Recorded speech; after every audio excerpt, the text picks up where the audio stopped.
মুহতারাম হাজিরিন, আজকের খুতবার আলোচ্য বিষয় হলো ফিলিস্তিনের ফজিলত এবং বর্তমান প্রেক্ষাপট সম্পর্কে আল্লাহ তাআলা যদি তৌফিক দেন অল্প সময়ের মধ্যে আলোচনা করব। আল্লাহ আমাকে বলার আপনাদেরকে শোনার তৌফিক দান করেন। মুহতারাম হাজিরিন, আমি সূরা আল ইমরানের একটি আয়াত তেলাওয়াত করেছি। আল্লাহ সুবহানাহু ওয়া তাআলা বলেন, ইয়া আইয়ুহাল্লাযীনা আমানু লা তাত্তাখিযু বিতানাতাম মিন দুনিকুম লা ইয়ালুনাকুম খাবালা। হে মুমিনগণ, হে বিশ্বাসীগণ, তোমরা নিজেদের বাহিরে নিজেদের মধ্যে ছাড়া অন্য কাউকে বন্ধুরূপে গ্রহণ করো না। যারা তোমাদের ক্ষতি করতে কুমুটি করে না, যারা তোমাদের ক্ষতি করতে তারা কিঞ্চিত পরিমাণ তারা ছাড় দেয় না, অলসতা করে না।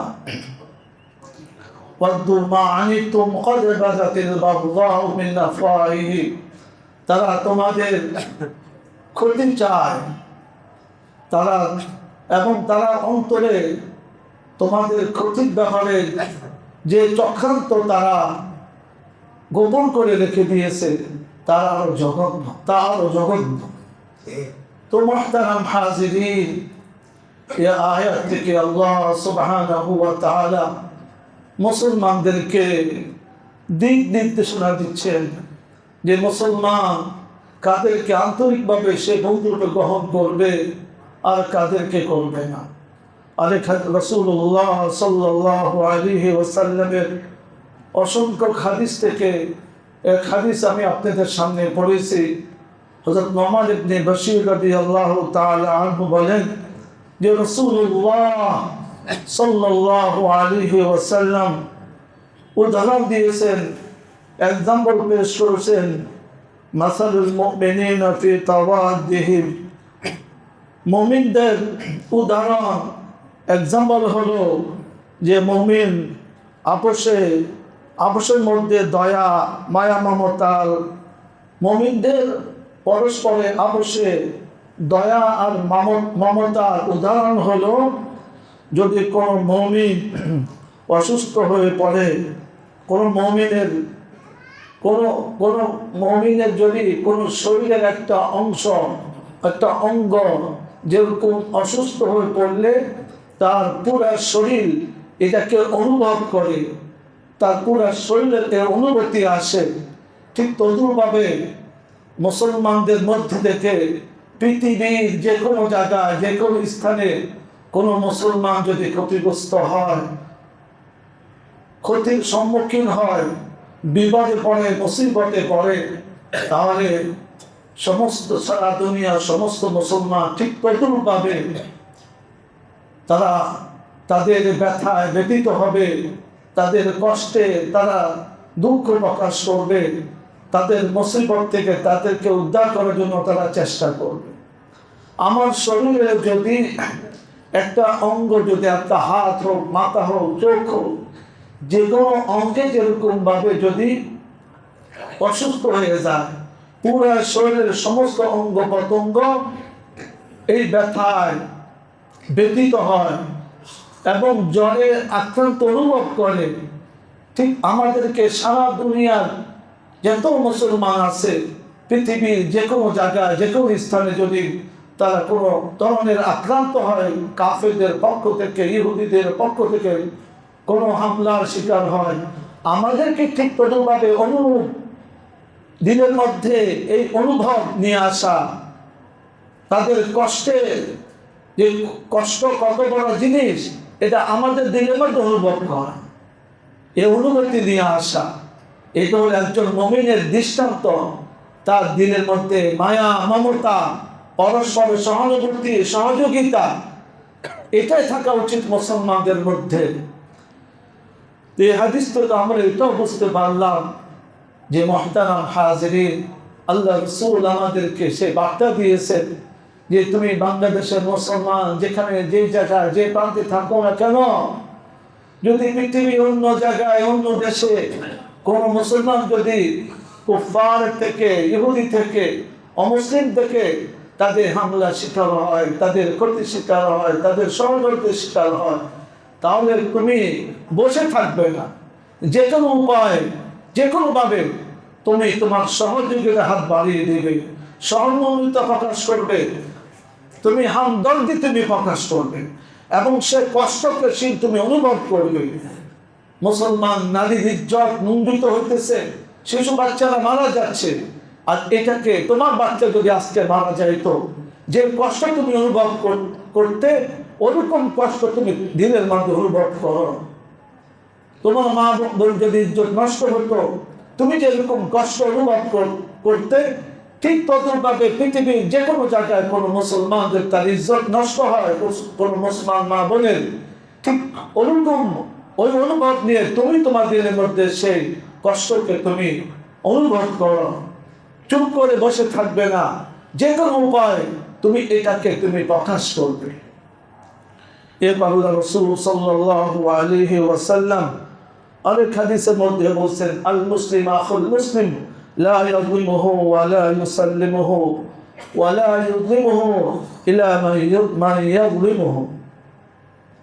আল্লাহ রাসূল সাল্লাল্লাহু আলাইহি ওয়াসাল্লাম আরেক হাদিসের মধ্যে আমাদেরকে সে বার্তা দিচ্ছেন যে একজন মুসলমান আরেকজন মুসলমান পরস্পরে, হ্যাঁ, এক জাতি ভাই, এক কালেমার মুসলমান ভাই, এবং এক মায়ের কাছে যেন তারা ভাই, এটা অনুভব করতে পারে যে আল মুসলিম আখুল মুসলিম, মুসলমান মুসলমান ভাই ভাই, সে কোনো মুসলমানকে নির্যাতন করবে না, এবং কোনো মুসলমান নির্যাতিত মুসলমানকে সে যারা নির্যাতন করবে তাদের কাছে সে সবদ্ধ করবে, বরং সে নিজের কাছে রাখবে যাতে তার মুসলমান ভাই নির্যাতিত না।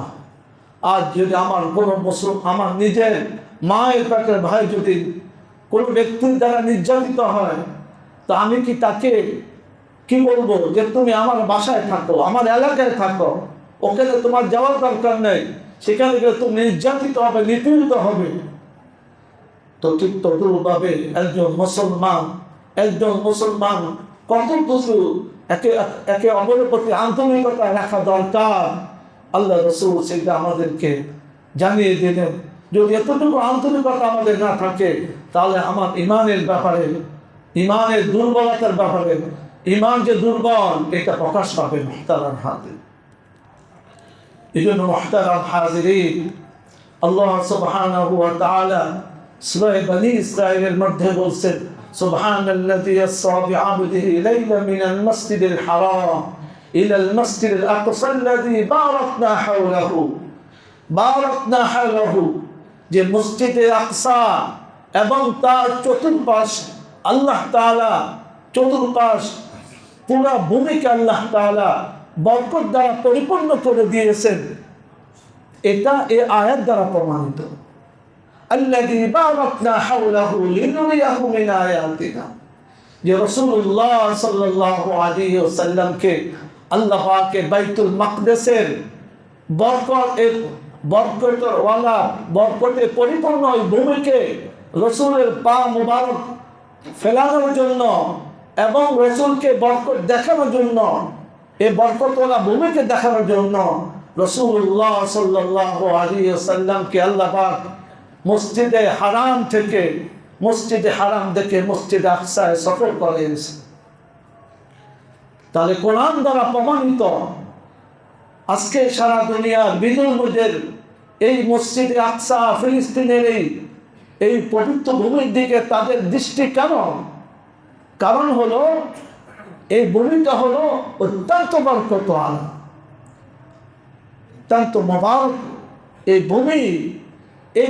এই জন্য তারা এই বরকতওয়ালা জিনিসটাকে তারা নিজেদের দখলে রাখার জন্য তাদের সমস্ত প্ল্যান প্রোগ্রাম, তাদের ষড়যন্ত্র, এই সব কিছু মুহতারাম হাজিরিন, আল্লাহ সুবহানাহু ওয়া তাআলা কোরআনে আরো জায়গায় বলেছেন, ওয়াল আরদুল মুকদ্দাসাতাল্লাতী কাতাবাল্লাহু লাকুম, যে আমি এই মসজিদে আকসার এই ভূমিকে, এটা পবিত্র ভূমি যেটা আমি তোমাদের জন্য নির্ধারণ করে দিয়েছি। والأرض المقدسة التي كتب الله لكم। এজন্য মুহতারাম হাজিরিন, এই পবিত্র ভূমিতে আল্লাহ সুবহানাহু ওয়া তাআলা অসংখ্য নবীকে প্রেরণ করেছেন। অনেক বড় বড় নবী এই এই এই পবিত্র ভূমিতে আগমন করেছেন। অনেক নবী, অনেক বড় নবী এই ভূমিতে জন্মগ্রহণ করেছেন। হযরত ঈসা আলাইহিস সালাতু ওয়াস সালাম, ওনার মাতা মারিয়াম আলাইহিস সালাতু ওয়াস সালাম, মুহতারাম হাজিরিন, এই মসজিদে আকসার খাদেমা ছিলেন। সেখান থেকে ঈসা আলাইহিস সালাতু ওয়াস সালাম সেখানে তিনি ভূমিষ্ঠ হয়েছে, জন্মগ্রহণ করেছেন। ঈসা আলাইহিস সালাতু ওয়াস সালাম কত বড় নবী, ইনজিল জাবুর অবতীর্ণ হয়েছে, সে নবী এই পবিত্র এই ভূমিতে তিনি ভূমিষ্ঠ হয়েছেন এবং তার মাতা এখানে লালিত পালিত হয়েছেন। এবং ঈসা আলাইহিস সালাতু ওয়াস সালাম এখানে তিনি লালিত পালিত হয়েছেন, বড় হয়েছেন। এভাবে মুহতারাম হাজিরিন, রাসূলুল্লাহ সাল্লাল্লাহু আলাইহি ওয়াসাল্লাম এই আউয়ালে কাবা, অর্থাৎ মুসলমানদের যারা আহলে কিতাব, তাদের প্রথম কিবলা হলো এই বাইতুল মুকাদ্দাস। রাসূলুল্লাহ সাল্লাল্লাহু আলাইহি ওয়াসাল্লাম 16 থেকে 17 মাস এই বাইতুল্লাহর দিকে ফিরে নামাজ আদায় করেছেন, সালাত আদায় করেছেন। কত বরকতওয়ালা ভূমি যে নবীজি স্বয়ং তিনি এই ভূমি বাইতুল মুকাদ্দাসের দিকে ফিরে তিনি নামাজ আদায় করেছেন। তাহলে মুহতারাম হাসুর তাই নয়, এটা এমন এক পবিত্র ভূমি যে পবিত্র ভূমিতে এমন একটা ইবাদত হয়েছে যা হারামাইনে শরীফাইনের মধ্যে হয়নি। মসজিদে বাইতুল্লাহ, মসজিদে হারামে সে ইবাদত হয়নি, মসজিদে নববীতে সে ইবাদত হয়নি। এই মসজিদে আকসা, আউয়ালে কাবা, আউয়ালে কাবলা এত পবিত্র যে দুই হারামাইনে সেই আবাদত হয়নি, যে আবাদত এই আউয়ালে কাবলার মধ্যে, মসজিদে আকসার মধ্যে হয়েছে, এই পবিত্র ভূমির মধ্যে হয়েছে। সেটা হলো রাসূলুল্লাহ সাল্লাল্লাহু আলাইহি ওয়াসাল্লাম যখন মেরাজে যখন তিনি যাচ্ছিলেন, এই পবিত্র সফর, এই সফরের পূর্বে এই মসজিদে আকসার মধ্যে মুহতারাম হাজিরিন, আদম আলাইহিস সালাতু ওয়াস সালাম থেকে নিয়ে রাসূলুল্লাহ সাল্লাল্লাহু আলাইহি ওয়াসাল্লাম যত নবী দুনিয়াতে এসেছেন, লক্ষ লক্ষ নবী, যত নবী দুনিয়াতে আসছেন, সমস্ত নবীদেরকে নিয়ে রাসূলুল্লাহ সাল্লাল্লাহু আলাইহি ওয়াসাল্লাম 2 রাকাত নামাজ আদায় করেছিলেন। সেখানে ইমাম কে ছিলেন? সাইয়্যিদুল আম্বিয়া রাসূল আরবি মুহাম্মদ রাসূলুল্লাহ সাল্লাল্লাহু আলাইহি ওয়াসাল্লাম। সাধারণ কোনো মানুষ মুক্তাদি ছিলেন না, ছিলেন কারা? সমস্ত নবী, সমস্ত আম্বিয়া আলাইহিস সালাতু ওয়াস সালাম যে যেখানে ছিল, যারা আসমানে ছিল আসমান থেকে এসেছে, যারা কবর ছিলেন কবর থেকে, রূহ জগৎ থেকে সকলে এসে এই মসজিদ আকসার মধ্যে তারা রাসূলুল্লাহ সাল্লাল্লাহু আলাইহি ওয়াসাল্লামের ইমামতিতে 2 রাকাত নামাজ আদায় করেছে। শুধু তাই নয়, নবীজি যখন আবার ফিরে আসছেন, আবার 2 রাকাত নামাজ এই মসজিদ আকসা সমস্ত নবীদেরকে নিয়ে আদায় করেছেন। তাহলে মুহতারাম হাজিরিন, এই আউয়ালে কাবলা মসজিদ আকসা এই পবিত্র ভূমি কত গুরুত্বপূর্ণ, যে ইবাদত 2 হারামাইনে হয়নি, সেই ইবাদত এখানে হয়েছে। এই পবিত্র মুহতারাম হাজিরিন, আল্লাহ সুবহানাহু ওয়া তাআলা সমস্ত নবীদেরকে এখানে জমা করেছেন। বাইতুল্লাহ, মসজিদে হারাম, বাইতুল্লাহ নির্মাণের 40 বছর পর আল্লাহ সুবহানাহু ওয়া তাআলা সুলাইমান আলাইহিস সালাতু ওয়াস সালামের মাধ্যমে এই মসজিদে আকসাকে নবনির্মাণ করেছিলেন। যে সুলাইমান আলাইহিস সালাতু ওয়াস সালাম, কোরআনে কারিমে ঘটনাগুলো আছে, বড় বড় পাথর দিয়ে তিনি এই বাইতুল্লাহকে নির্মাণ করেছেন, আল্লাহ পাক তার দ্বারা করাইছেন। ইব্রাহিম আলাইহিস সালাতু ওয়াস সালাম, মুহতারাম হাজির, তার দুজন স্ত্রী ছিল হাজেরা এবং সারা। হাজেরা আলাইহিস সালাতু ওয়াস সালামের গর্ভে ইসমাঈল আলাইহিস সালাম দুনিয়াতে আসছেন, আর সারা আলাইহিস সালাতু ওয়াস সালামের গর্ভে হযরত ইসহাক আলাইহিস সালাতু ওয়াস সালাম আসছেন। এবং ইসহাক আলাইহিস সালাতু ওয়াস সালামের মাধ্যমে এই বনী ইসরাঈলের ৭০,০০০ নবী দুনিয়াতে আসছেন। মুহতারাম ইসহাকের ছেলে ইয়াকুব আলাইহিস সালাতু ওয়াস সালাম, ইয়াকুব আলাইহিস সালাম, ইউসুফ আলাইহিস সালাতু ওয়াস সালাম। এবার অনেক লম্বা ইতিহাস, আমি সেই ইতিহাসে যাচ্ছি না। আমি শুধু বলতে চাই যে ইব্রাহিম আলাইহিস সালাতু ওয়াস সালামের হযরত মূসা আলাইহিস সালাতু ওয়াস সালাম, তিনি আল্লাহ পাকের কাছে দোয়া করেছিলেন। আল্লাহ সুবহানাহু ওয়া তাআলা এই পবিত্র ভূমির মধ্যে হযরত মূসা আলাইহিস সালাতু ওয়াস সালামকে এখানে তার কবর হয়ে গেছেন।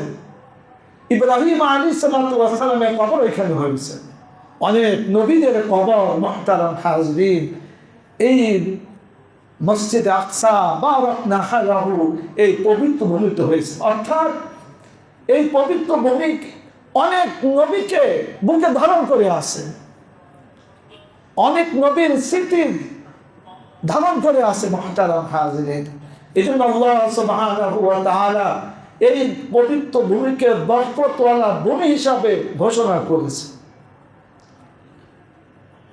তো মুহতারাম হাজরিন, আজ সে পবিত্র ভূমি যুগে যুগে বিভিন্ন বিধর্মীরা এটাকে এই বরকতকে নেওয়ার জন্য তারা দখল করেছে। সর্বশেষ হযরত মূসা আলাইহিস সালাতু ওয়াস সালাম তিনি যখন ইন্তেকাল করেন, তার যে সঙ্গী হযরত ইউসা ইবনে নূন আলাইহিস সালাতু ওয়াস সালাম তার খাদেম ছিলেন। আল্লাহ পাক তাকে নবী বানাইছেন। নবী বানানোর পর তিনি যখন মূসা আলাইহিস সালাতু ওয়াস সালাম তার জাতিকে বলছিলেন যে তোমরা বনী ইসরাঈল প্রথম মিশরে ছিল, মিশর থেকে তখন যারা বাইতুল মুকাদ্দাসে আল্লাহ পাক মূসা আলাইহিস সালাতু ওয়াস মাধ্যমে নির্দেশ দিলেন যে তোমরা ওই মুকাদ্দাসে, তোমরা ওই ভূমিতে তোমরা প্রবেশ করো। তো মুহতারাম হাজিরিন, তারা বললেন আমরা কিছুতে এই ভূমিতে প্রবেশ করবো না। কেন? বলে সেখানে এমন এক জাতি, শক্তিশালী জাতি আছে, তাদের সাথে আমরা যুদ্ধ করে আমরা কি করতে পারবো না, আমরা মোকাবেলা করতে পারবো। আল্লাহ সুবহানাহু ওয়া তাআলা আল্লাহ পাকের এই নির্দেশকে অমান্য করার কারণে, আল্লাহ পাকের এই নির্দেশ যে তোমরা এই পবিত্র ভূমিকে দখল করো, এটাকে তোমার দায়িত্বে নিয়ে আসো, এখানে গেলে তোমাদের জন্য বরকত হবে, বরকত হাসিল করতে পারবে। কিন্তু আল্লাহ পাকের নির্দেশকে নবীর মাধ্যমে, নবীর নির্দেশকে তারা অমান্য করেছে। আল্লাহ সুবহানাহু ওয়া তাআলা তাদেরকে অর্থ সংকট দিলেন এবং ওয়াত্তিনি ওয়াজ-যাইতুন ওয়া তুরি সিনিন ওয়া হাযাল বালাদিল আমিন, এখানে এই তিনটা আয়াতে তিনজন নবীর কথা আলোচনা করেছে। তো মুহতারাম হাজিরিন, যেটা আমার উদ্দেশ্য হলো সেটা হলো যে মূসা আলাইহিস সালাতু ওয়াস সালাম বনী ইসরাঈল যখন তার এই কথাকে অমান্য করলো, তাদেরকে আল্লাহ সুবহানাহু ওয়া তাআলা ৪০ বছর ও তীরে সাইনা যেটা সেটা আল্লাহ পাক তাদেরকে ছন্ন ছাড়া করে ৪০ বছর রেখে দিয়েছে। তারা ৪০ বছর ওই মরুভূমিতে তারা বের হওয়ার জন্য চেষ্টা করতে সারাদিন বলে দেখে যে জায়গায় তারা আছে দলা করছে, সেই জায়গায় তারা পড়ে আছে। তার উদ্ভ্রান্তের ন্যায় তারা ওই মরুভূমি, ওই জায়গাটুকুর মধ্যে তারা অবস্থান করতেছে। কেন? তারা তো স্বাধীনতা চায়নি। আল্লাহ তাদেরকে যে স্বাধীনতা দিতে চাইছিলেন, যে বরকত হাসিল করার জন্য আল্লাহ তাদেরকে নির্দেশ দিয়েছিলেন, তারা সেটা চায়নি। বিধায় আল্লাহ পাক ৪০ বছর তাদের সেখানে রেখে দিয়েছে। মূসা আলাইহিস সালাতু ওয়াস সালাম ইন্তেকাল হলো, এরপর ইউসা ইবনে নূন আলাইহিস সালাতু ওয়াস সালাম জিম্মাদারি দিলেন, নবুয়ত দিলেন। তিনি অল্প কয়েক সংখ্যক লোককে উদ্বুদ্ধ করলেন, চলো আমরা সেই পবিত্র ভূমিকে উদ্ধার করি। আল্লাহ সুবহানাহু ওয়া তাআলা তাদেরকে হিম্মত দিলেন, তাদেরকে মদত সাহায্য করলেন, তারা সে পবিত্র ভূমিকে তারা কি করলেন, তারা দখল করে নিলেন। তো এইভাবে মুহতারাম হাজিরিন, এই বাইতুল মুকাদ্দাসের ইতিহাস অনেক লম্বা ইতিহাস, কিন্তু বলার উদ্দেশ্য হলো যে ইহুদি সম্প্রদায় তারা বারে মুসলমানরা তাদেরকে উদারতার সাথে তাদেরকে জায়গা দিয়েছে। উদারতার সাথে দ্বিতীয় বিশ্বযুদ্ধের পরে তাদেরকে এখানে জায়গা দিয়েছে, তারা কলোনি বানিয়ে নিয়েছিল। কিন্তু আস্তে আস্তে তারা শক্তিশালী হয়ে আজ মুসলমান তাদের নিজস্ব জায়গা, নিজস্ব জন্মভূমি, নিজস্ব ভূমি, নিজেদের আদি পিতাদের জায়গা, সেটা তারা পরবাসী করে রেখে দিয়েছে।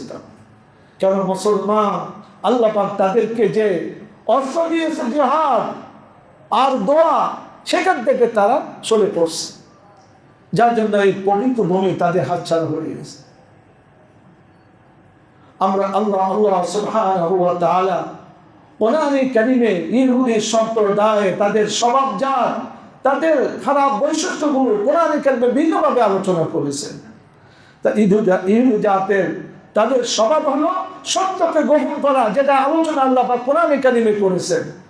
এভাবে তাদের স্বভাব হলো নবী রাসূলদের বিরুদ্ধাচরণ করা, তাদের স্বভাব হলো নবী, মুসলমান, ইসলামের সাথে দুশ্মনী প্রকাশ করা, ইসলামের বিরুদ্ধে ষড়যন্ত্র করা, এবং তাদের আরো স্বভাব হলো ওয়াদা ভঙ্গ করা, চুক্তি ভঙ্গ করা, এবং বিশ্বাসঘাতকতা করা, খুন খারাপি করা, পৃথিবীতে ফাসাদ সৃষ্টি করা।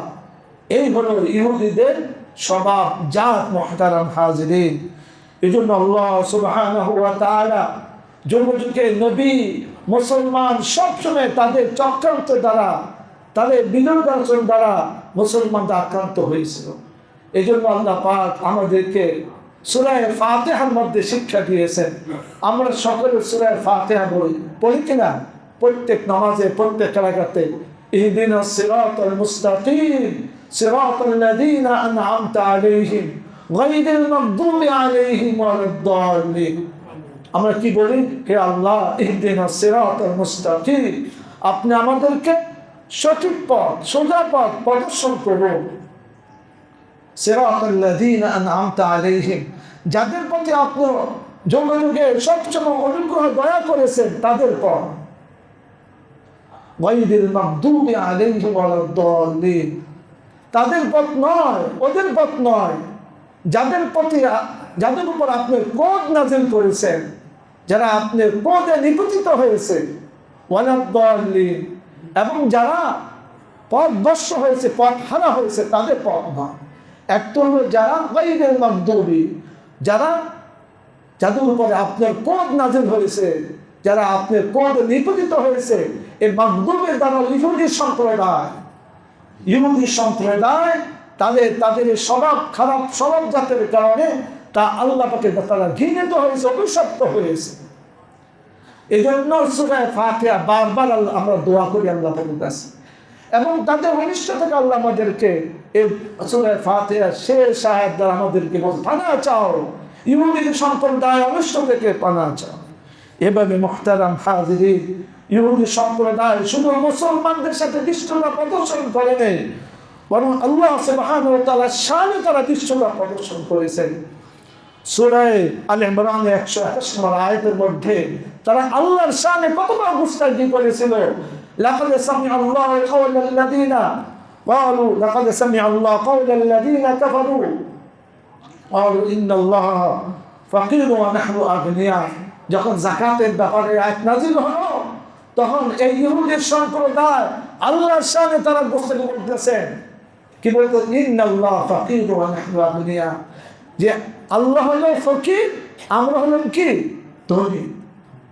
এভাবে তারা শুধু মুসলমানদের সাথে, নবীদের সাথে নয়, এরা কত বর্বর জাতি, কত মগ্ন জাতি, কত খারাপ জাতি, আল্লাহর অবদ্ধচারিতা জাতি, যারা আল্লাহর সামনে বারবার বেয়াদবি করেছে, আল্লাহকে বলতেছে ফকির, আর তারা অনহামিয়া। তাদের এই কথার বলে তারা তওবা করে নেয়, তাদের এই কথা তারা প্রত্যাহার করে নেয় নেই, আল্লাহ সুবহানাহু ওয়া তাআলা বরং প্রত্যাহার না করে তারা আল্লাহর সামনে আরো বড় গুস্তাখি করেছে। কি বলেছে? وقالت اليهود يد الله مغلولة। ইহুদিরা বলেছে وقالت اليهود يد الله مغلولة, আল্লাহর দুই হাত কি বাঁধা, আল্লাহ দুই হাত বাঁধা, এই কথা বলেছেন। দুই হাত বাঁধা মানে আরবি প্রবাদের মধ্যে আছে দুই হাত বাঁধা অর্থ বখিনী, কৃপণ। আল্লাহর সামনে এত বড় কথা, মানে তওবা দূরের কথা, তাদের নেতারা আরো বড় কথা আল্লাহর সামনে বলেছিল। ইয়াদুল্লাহি মাগলুলা, আল্লাহ সুবহানাহু তাফসীরে তাবারির মধ্যে আসছে আল্লাহ তাদের এই এত বড় আল্লাহর সামনে বেয়াদবি করার কারণে আল্লাহ সুবহানাহু ওয়া তাআলা তাদেরকে কঠিন শাস্তিতে আল্লাহ পাক তাদের আক্রান্ত করেছিলেন এবং তাদেরকে আরো কঠিন শাস্তির বার্তা দিয়েছিলেন। এবং যুগে যুগে তারা নবীদেরকে যে হত্যা করেছিল, কোরআন কারীমে আয়াতের মধ্যে আসে আফাকুল্লামা জাআকুম রাসূলুন বিমা লা তাহওয়া আনফুসুকুম ইসতাকবারতুম ফাফারিকান কাযাবতুম ওয়া ফারিকান তাকতুলুন। যখন তোমাদের কাছে কোন রাসূল আসতো, যে রাসূল আল্লাহর পক্ষ থেকে কোনো বার্তা নিয়ে আসলে যদি তাদের মন ভালো না হতো তাহলে এটাকে তারা মিথ্যা সাব্যস্ত করত এবং তারা আরো গোসা রাগান্বিত হয়ে নবীকে হত্যা করত। এরপর মুহতারাম হাজিরিন, তারা পৃথিবীতে পরস্পরের শত্রুতাকে কাজে লাগাইয়া পরস্পরের মধ্যে সারা দুনিয়াতে যুদ্ধ বিগ্রহ তারা জিয়ে রাখে। এটা হলো ইহুদিদের বড় এক খারাপ স্বভাব। সেটা কি?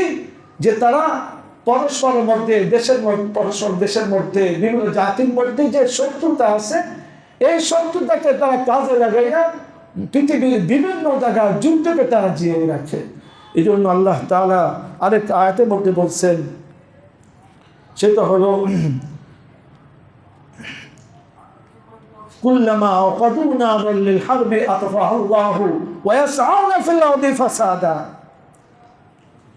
যখন তারা পৃথিবীতে কোথাও এই যুদ্ধের দামামা, যুদ্ধের অগ্নি ছড়াই দিতে চায়, আল্লাহ তাআলা অনুগ্রহ করে ওই যুদ্ধকে আল্লাহ পাক যুদ্ধের আগুনকে নিভাই দিতেন। ওয়া ইয়াসআউনা ফিল আরদি ফাসাদা, আর তারা পৃথিবীর বিভিন্ন জায়গায় এই ফাসাদকে, অরাজকতাকে তারা সৃষ্টি করে। আর সারা দুনিয়াতে যত জায়গায় যত ধরনের ফাসাদ সৃষ্টি হচ্ছে, শান্তি বিঘ্নতা সৃষ্টি হচ্ছে, এর সব মূল কারণ হলো ইহুদিদের চক্রান্ত। এই জন্য মুহতারাম হাজিরিন, এই জন্য তাদের মুসলমানদের প্রতি যুগ যুগ ধরে মুসলমানদের অত্যাচার নিপীড়ন করতে করতে সুম্মা কাসাদ কুলুবুকুম, তাদের অন্তরগুলো পাষণ্ড হয়ে গেছে। আও আসাদ্দু কাসওয়া, এবং এটা এমন পাষণ্ড ফাইয়া কাল হিজারা, এটা পাথরের চেয়ে আরো বেশি পছন্দ হয়ে গেছে।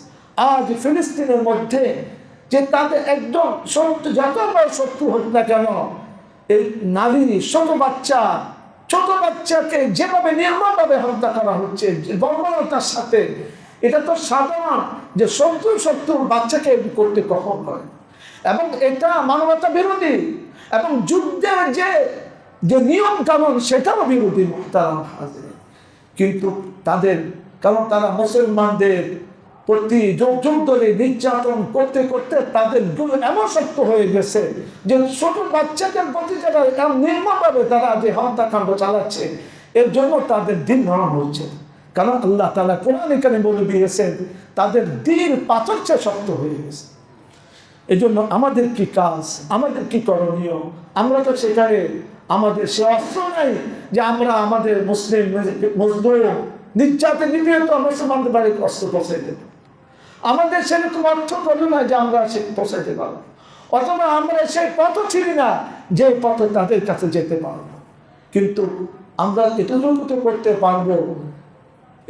করতে পারবো, সেটা হলো যে একটা হলো আমরা হয়তো সবাই যাই বাইতুল্লাহ, আমরা রমণ করি কিনা ভাই, এটা হলো মুসলমানদের ঘুমায় নাই, মুসলমানদের বীরের জাতি, শক্তিশালী জাতি, এটাকে প্রদর্শন করা। এটা যে কোনোভাবে হোক, প্রতিবাদের মাধ্যমে হোক, মিছিলের মাধ্যমে হোক, এটাকে প্রদর্শন করা। 2 নম্বর হলো দোয়া করা। সেই দোয়া নিছক দোয়া নয়, আমরা যেভাবে আল্লাহ তাআলা সূরা আম্বিয়ার মধ্যে বলছেন, লা ইলাহা ইল্লা আনতা সুবহানাকা ইন্নী কুনতু মিনাজ জালিমিন। ইউনূস আলাইহিস সালাতু ওয়াস সালাম এই দোয়ার মাধ্যমে আল্লাহ বিশাল বড় মুসিবত থেকে আল্লাহ পাক ওনাকে নাজাত দিয়েছেন। আল্লাহ পরবর্তী আয়াতে ওয়া কাযালিকা নুনজিল মুমিনিন। এই ইউনূসের মতো যারা এরকম ভাবে কোনো মুসলমান যদি বিপদগ্রস্ত হয়, মুসিবতের মধ্যে পড়ে, তাদেরকেও আমি কি করব, এভাবে তাদেরকেও নাজাত দিব। এই জন্য আমরা কমসে কম 10 মিনিট হোক, 15 মিনিট হোক, এই দোয়াটা পড়ে পড়ে আল্লাহ পাকের কাছে আমরা ফিলিস্তিনবাসীর জন্য, গাজাবাসীর জন্য আমরা সাহায্যের জন্য, তাদের বিজয়ের জন্য, তাদের নাজাতের জন্য আমরা দোয়া করতে। 3 নম্বর আমাদের করণীয় হলো মুহতারাম হাজিরিন, যে অর্থ করে দিয়ে তারা অস্ত্র মানে মুসলমানদেরকে আজকে নির্যাতন করতেছে, হত্যা করতেছে, ওই অর্থ বন্ধ করার আমাদের কাছে যতটুকু সামর্থ্য আছে সে পথকে বন্ধ করা। সেটা হলো ইসরায়েলের সমস্ত পণ্যকে বর্জন করা। এটা একজন মুসলমান ইমানের দায়িত্ব, যে মুসলমান দিনের মধ্যে যতটুকু যদি না রাখে তো তাতে ইমানের চেয়ে বড় সন্দেহ আমাদের হতে হবে। এই জন্য ইসরায়েলের সমস্ত পণ্যকে আমাদেরকে বর্জন করতে হবে এবং আমাদের মুসলমানদের পণ্য, দেশি পণ্যকে আমাদেরকে ব্যবহার করতে হবে। তাহলে মুহতারাম, যখন তারা আর্থিকভাবে দুর্বল হয়ে যাবে তখন তাদের এরকম দামি দামি অস্ত্র বানানো তাদের আর কি থাকবে না, তাদের সুযোগ থাকবে না। আল্লাহ সুবহানাহু ওয়া তাআলা যা কিছু আলোচনা হলো আমাদের ইমানের চেতনায় উদ্বুদ্ধ হয়ে এই বিষয়গুলো, এটার উপর আমাদেরকে আমল করার তৌফিক দান করেন।